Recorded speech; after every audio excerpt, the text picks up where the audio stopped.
Battlefield 1 has a very interesting way in which it breaks down its campaign. It's not linear.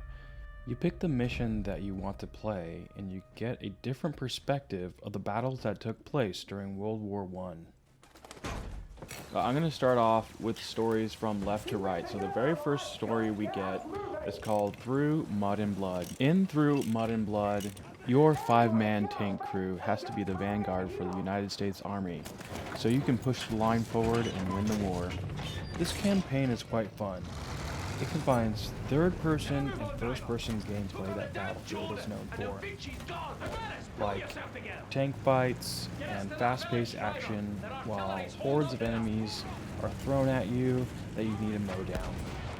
Slowly, new elements of gameplay are introduced to enhance your experience as the story progresses. After the first mission that teaches you how to use a tank, Through Mud and Blood has you begin a stealth mission in which you mostly are in first person outside of the tank, and you're required to complete objectives to slowly move the tank forward because your crew cannot barrel through the forest because there are German encampments throughout. This stealth mission slowly ramps up, and by the end of your quiet sneaking adventure, you end up being a tank destroying super soldier.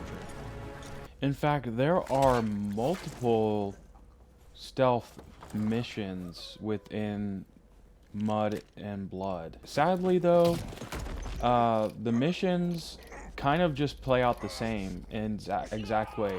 You can't play a mission from beginning to end with entire stealth. Eventually you'll get to a point in each stealth mission where you have no choice but to just start blowing up crap and defend yourself against a small squadron of Germans with snipers, fire, flamethrowers, machine guns, entrenched machine guns, and multiple tanks. Literally, there's no reason why my team should have survived at all under these circumstances. The story of Mud and Blood is quite nice. It includes a lot of bravery and redemption and harrowing acts. It's really cool, story-wise, gameplay-wise, and this is also a complaint that I have with a majority of the campaign within Battlefield 1, is that the gameplay is incredibly linear. I mean, that's not too bad when a game is linear, as long as the story around it is satisfying and interesting and makes you want to go forward. And Battlefield 1, or at least on Mud and Blood, definitely makes you want to do that. I think most of the campaign stories in Battlefield 1 make you want to do that. However, the ending of Mud and Blood in particular was so underwhelming. It leaves you saying, after all that you've been through, that happened, that had to happen at the end. It was very disappointing. The second story in the campaign is Friends in High Places. Friends in High Places was my least favorite campaign mission of all the campaign missions. Mostly because flying in this game with a keyboard and a mouse, it is terrible. It's absolutely terrible. It's unplayable. You either need a controller or you need a joystick in order to fly in this game. I repeated the first mission over and over and over again. I got so frustrated with playing with the keyboard and mouse, I decided to quit it early and go to other campaign missions instead of continuing with the frustration. Now, I did go back to this mission much later after plugging in my controller, which also revealed glaring issues with the way that the Origin or Battlefield in general handles plug and play. You can't simply plug in a controller or a joystick and expect the game to recognize that there is a new, I guess, source for you to play from. So, I mean, if you start the game with a keyboard, you're going to play the game to its entirety with the keyboard. If you start the game with a controller, you can only play the game in its entirety with your controller. So, good luck if you're on a keyboard and mouse and you're trying to fly, because it's terrible. Besides the controls, the story also plays out pretty terribly too. You are a complete scumbag, and somebody who lies to get his way and gets one over on somebody within the military so he could fly in the military and pretend like he is part of the British Army. Next we have Avanti Savoia. This campaign is the literal one-man army campaign. So if you just want to play first person and you want to have that kind of experience rather than flying a plane or doing the tank or anything else, this one would be it. Your character in this story literally has armor on him so you can resist bullets like a tank. You destroy tanks, you destroy armies, you destroy planes. You are unstoppable. You even go into bunkers full of Germans and destroy all the Germans. And all the while, the story plays out with a narrator narrating your movements throughout the story. Your character's motivation in assaulting the Nazis in this way is basically, I need to find my brother. Avanti Savoia was definitely the shortest campaign, but it went from beat to beat very well, and it was full of action, so it made the campaign very satisfying and fun. The ending to the story in Avanti Savoia is satisfying because it ends in a way that doesn't seem kind of disappointing at all. Avanti Savoia also transitions very well from being a very linear tight-knit experience to a very kind of open experience, just like with Through Mud and Blood. The experience that you have may be entirely unique from the experience that somebody else has, and you know, you can try multiple kind of playthroughs where you try to engage the gameplay in a different way.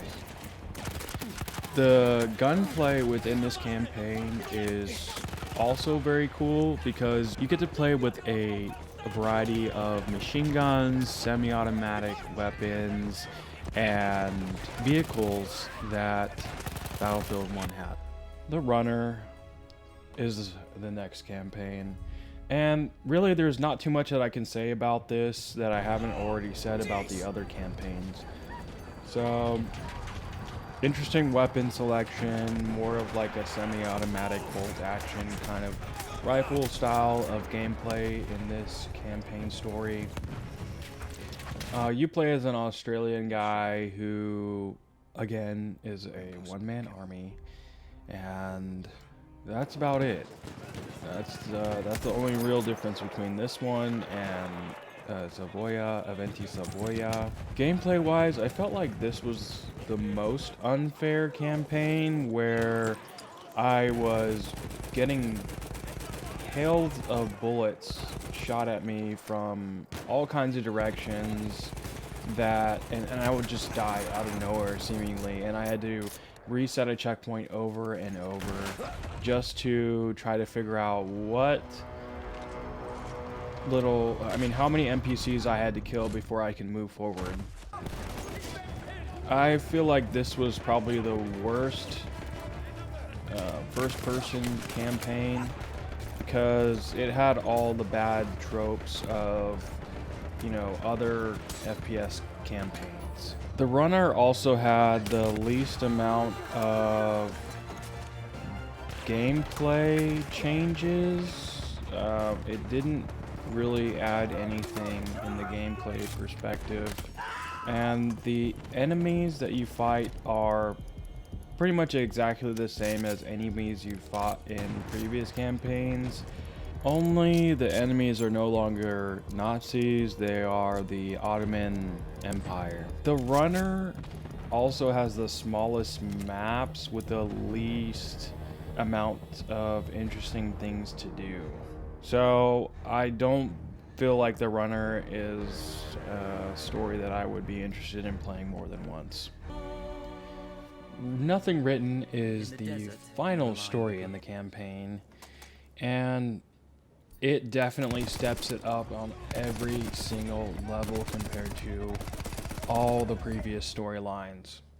There's a interesting story, there is action, there's stealth, there's kind of a open world-ish, and it's not as linear as any of the other storylines. And gameplay wise, the map is not as linear as any of the previous storylines. Nothing Written has the longest cutscenes out of all of the story missions, but the story is really awesome. You play this story however you want. You can be loud if you want, you can use a tank if you want, you can just ride a horse around and try to complete the story on a horse for a good portion of it. There's a lot of replayability here, and it would have been amazing if the whole campaign was like this storyline. If you purchase Battlefield 1 full price on Steam, it will cost you $39.99. However, there's an option to buy a EA Play subscription for $5.99 a month, which unlocks Battlefield 1 and many other games as well as discounts. There is something very exploitative going on here with the Steam page. See, because if you look at the page, it says the content within this game includes the Shortcut Kit Ultimate Bundle, the Shortcut Kit Vehicle Bundle, Infantry Bundle, Scout Bundle, Medic Bundle, Assault Bundle, and Support Bundle. However, if you go to the Ultimate Bundle, you will see that the Ultimate Bundle contains the Shortcut Vehicle Bundle and the Infantry Bundle. The Shortcut Kit for Vehicles includes all of the vehicle bundles, and the Shortcut Kit for Infantry includes all the shortcut kits for all the classes within the game. What looks like might have happened is that EA slowly rolled out kits for each class. So there's a kit for the Assault, the Medic, the Support, and the Scout. But then later on, they may have released a Ultimate Bundle that include all the DLC for somebody who didn't buy a Battlefield Premium Pass. I would not purchase everything up front because I like unlocking content, and it makes me feel like there's a goal for me to go towards when I'm playing multiplayer. On Steam, Battlefield 1 has a recent review score of very positive with over 8,000 reviews, and an all-time review score of very positive with a little over 38,000 reviews. On Metacritic, Battlefield 1 has a critic score of 88 and a user score of 7.1. If I would have played Friends in High Places to the fullest, I probably would have gotten 7 hours of gameplay from the campaign. Unfortunately, due to the size restrictions of this video, I wasn't able to show any footage of my multiplayer experience, but believe me, multiplayer is where this game is at. It is incredibly fun. All the multiplayer modes online are incredibly fun, and I would buy this game simply for the multiplayer. With previous iterations of the Battlefield franchise, I've always felt like the campaign was never really a focus. And with this Battlefield, they definitely did focus on delivering an awesome campaign as well as an awesome multiplayer experience. And for that, I'll give this game a 7.5 out of 10. Thank you for watching.